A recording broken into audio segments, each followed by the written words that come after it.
Assalamualaikum warahmatullahi wabarakatuh. Selamat bertemu kembali anak-anak sekalian. Masih dalam suasana pandemi COVID-19. Mudah-mudahan kita selalu diberikan kesehatan maupun diberikan kenikmatan oleh Allah Subhanahu wa taala. Amin. Pada pertemuan sebelumnya kita telah membahas kompetensi diferensial. Nah, pada kesempatan atau pada pertemuan berikut ini kita akan melanjutkan kompetensi yang kedua, yaitu mengenai suspensi. Nah, pada pembahasan pada pertemuan ini, kompetensi dasar yang akan kita bahas yang pertama adalah mendiagnosis kerusakan sistem suspensi, kemudian yang kedua adalah memperbaiki sistem suspensi. Jadi pada kompetensi yang pertama itu mendiagnosis ini lebih banyak untuk memahami tentang suspensi, kemudian bagaimana nanti menerapkan pengetahuan suspensi untuk mendiagnosis kerusakan. Kemudian yang kedua adalah setelah mengetahui diagnosis atau mendiagnosis suspensi, maka harus mampu untuk melaksanakan perbaikan sistem suspensi tersebut. Baik, sebelumnya harus kita pahami dulu apa sebenarnya fungsi suspensi. Nah, suspensi adalah untuk mengurangi getaran dan goncangan yang disebabkan oleh mesin dan permukaan jalan yang tidak rata. Jadi seperti gambar ilustrasi di sini bisa anak-anak sekalian lihat secara ilustrasi aja itu kondisi jalan rata dan jalan yang tidak rata. Suspensi merupakan bagian kendaraan yang menghubungkan bodi kendaraan dengan roda. Jadi konstruksinya dibuat sedemikian rupa sehingga kendaraan itu dapat berjalan dengan nyaman dan aman. Untuk itu maka suspensi harus dapat satu, mengantar gerakan roda. Yang kedua, memungkinkan roda tetap menapak pada jalan. Yang ketiga, mengabsorpsikan atau menyerap dan meredam getaran bodi akibat kondisi jalan. Dan yang keempat, meneruskan gaya pengemudian dan pengereman. Nah, secara konstruksi atau secara garis besar, konstruksi suspensi itu dibagi menjadi dua. Yang pertama, suspensi yang independen. Kemudian yang kedua, suspensi non-independen atau biasa disebut juga dengan suspensi rigid.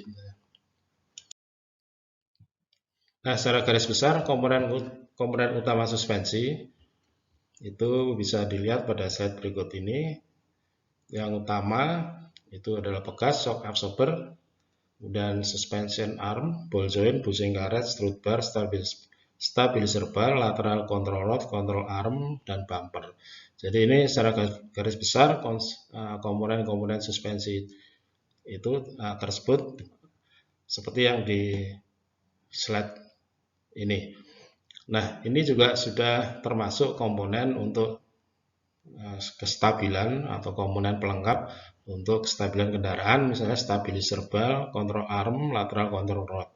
Jadi ini adalah komponen tambahan untuk menjaga gerak daripada bodi kendaraan akibat jalan yang tidak rata. Baik, yang pertama mengenai suspensi independen. Jadi jenis ini dilihat dari konstruksinya itu ada dua macam. Suspensi independen menggunakan pegas coil atau coil spring, kemudian suspensi independen yang menggunakan pegas torsi atau torsion bar spring. Nah, gambar berikut ini adalah contoh konstruksi suspensi.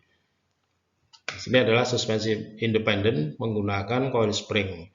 Nah, di sini adalah contohnya adalah suspensi wishbone. Jadi bisa dilihat konstruksinya. Di sini juga sudah ada tambahan komponen untuk stabilan, adanya stabilizer bar, kemudian strut bar. Nah, ini menggunakan coil spring ya. Jadi suspensi independen menggunakan coil spring. Ini konstruksinya biasa kita sebut dengan double wishbone. Nah, kalau kita lihat ini konstruksinya Ya, bagian-bagiannya ada upper arm, kemudian lower arm, kemudian shock absorber, coil spring. Shock absorbernya ini di dalam coil spring. Nah, kemudian ada komponen tambahan di strut bar dan stabilizer bar. Nah, contoh yang kedua ini suspensi tipe McPherson yang banyak digunakan pada kendaraan-kendaraan yang modern maupun kendaraan-kendaraan yang tipe yang dulu atau yang di bawah tahun 2000 juga sudah menggunakan suspensi yang McPherson. Nah, konstruksinya tadi dibanding yang tadi ini berbeda. Di sini tidak menggunakan upper arm tapi menggunakan lower arm. Jadi komponen-komponen ini ya, ini yang bagian atas nanti langsung ke bodi, kemudian yang bagian bawah ini ditumpu atau menumpu pada lower arm. Jadi secara umum nanti beban atau komponen-komponen yang ditanggung oleh suspensi di atas spring atau per ini biasa disebut sprung weight. Kemudian komponen-komponen di bawah per ini biasanya di bawah bodi atau di bawah frame ini yang disebut unsprung weight. Jadi beban di bawah apa per atau beban di bawah frame. Nah, ini contoh yang suspensi McPherson seperti ini gambarnya. Ini juga sudah dilengkapi dengan komponen stabilan, ada strut bar, kemudian ada stabilizer bar. Nah, ini contoh yang suspensi independen menggunakan torsion bar spring atau pegas batang torsi. Jadi masih menggunakan upper arm, lower arm, kemudian spring atau pernya diganti oleh batang torsi. Ini contohnya misalnya pada Toyota Kijang, baik yang tipe LGX maupun Kijang yang 5K, ya, seri yang lebih lama, juga sudah menggunakan konstruksi yang seperti ini.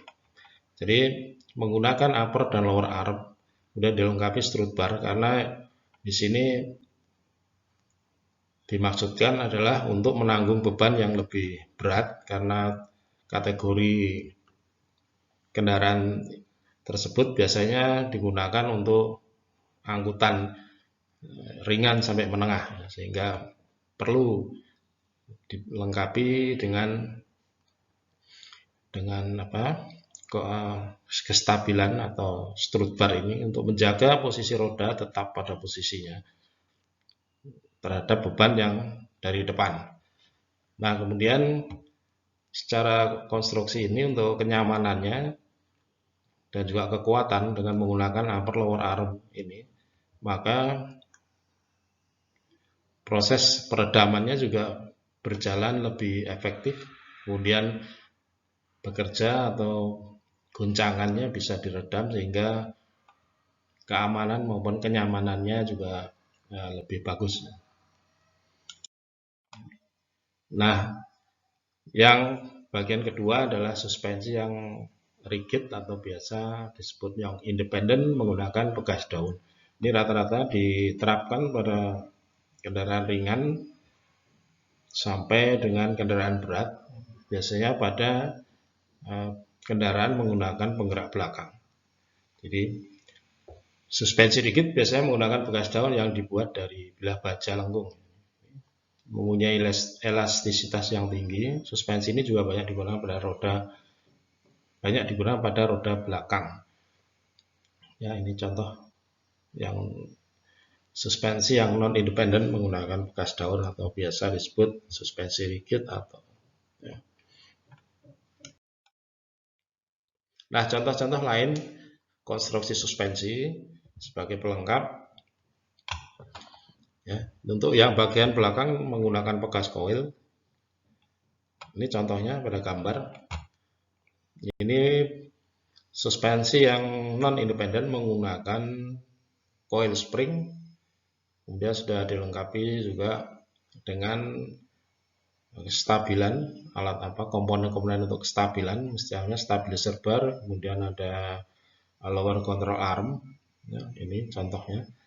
Nah, biasanya tergantung berapa jumlah link atau komponen-komponen yang dipasang. Kalau di sini ini sangat mirip sekali dengan konstruksi yang 4 link, jadi ada 4 link atau hubungan untuk menahan gerak daripada bodi akibat permukaan jalan yang tidak rata. Nah, ini dengan menggunakan coil spring maka peredamannya juga lebih efektif maupun lebih lembut ya, dibanding dengan menggunakan pegas daun.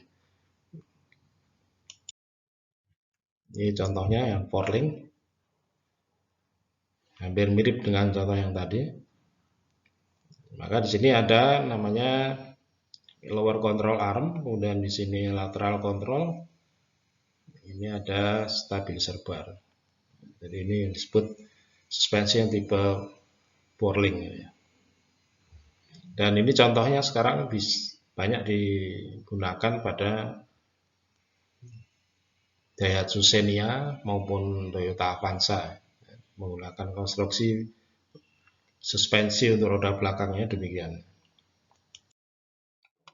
Ini contoh yang lain, suspensi tipe semi trailing arm, ini juga konstruksi untuk roda bagian belakang. Hanya bedanya dengan yang tadi adalah pada armnya bagian bawah ini. Ini bisa dipelajari lebih lanjut. Nah, ini juga contoh yang lain adalah suspensi tipe trailing arm twist beam. Jadi stabilizer barnya berada di tengah menggunakan coil spring sama. Ini juga menggunakan suspension arm lower ini, menggunakan lower suspension arm. Nah, ini dilengkapi dengan axle beam-nya di bawah.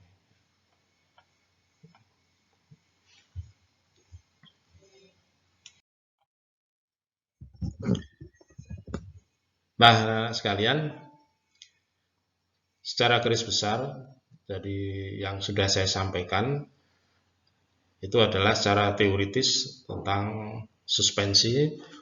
Ya, mungkin lebih detailnya nanti silakan Anda bisa browsing untuk melengkapi pengetahuan tentang suspensi. Karena kompetensi yang kita pelajari ini adalah 2 bagian. Yang pertama itu mengenai teori atau pemahaman tentang suspensi dan konstruksinya maupun fungsi-fungsi komponen. Kemudian yang bagian kedua adalah mengenai prosedur pemeriksaan suspensi, ya, baik independen maupun yang non-independen. Nah, ini masuk pada ranah praktek langsung. Nah, kemudian bagaimana nanti prosedur pemeriksaan dan sebagainya itu adalah pada bagian yang kedua atau kompetensi tentang skill. Nah, untuk yang kompetensi tentang pengetahuan yang sudah saya sampaikan tadi itu secara garis besar, mudah-mudahan anak-anak sekalian bisa secara garis besar juga memahami. Untuk lebih detail bisa menambah pengetahuan sendiri dengan melakukan browsing. Nah, untuk kompetensi yang kedua ini nanti akan saya sampaikan pada bagian atau tahap yang keempat. Nah, di mana pada tahap ketiga juga nanti ada soal yang harus dijawab secara pilihan ganda. Kemudian yang tahap 4 nantinya juga ada soal. Nah, setelah slide ini berikutnya adalah sudah masuk tahap 4, yaitu tahap mengenai pengetahuan skill atau proses praktek ya. Nah, untuk itu sampai sekian dulu pengetahuan tentang suspensi secara garis besar. Terima kasih atas perhatian. Kalau ada kekurangan mohon maaf. Assalamualaikum warahmatullahi wabarakatuh.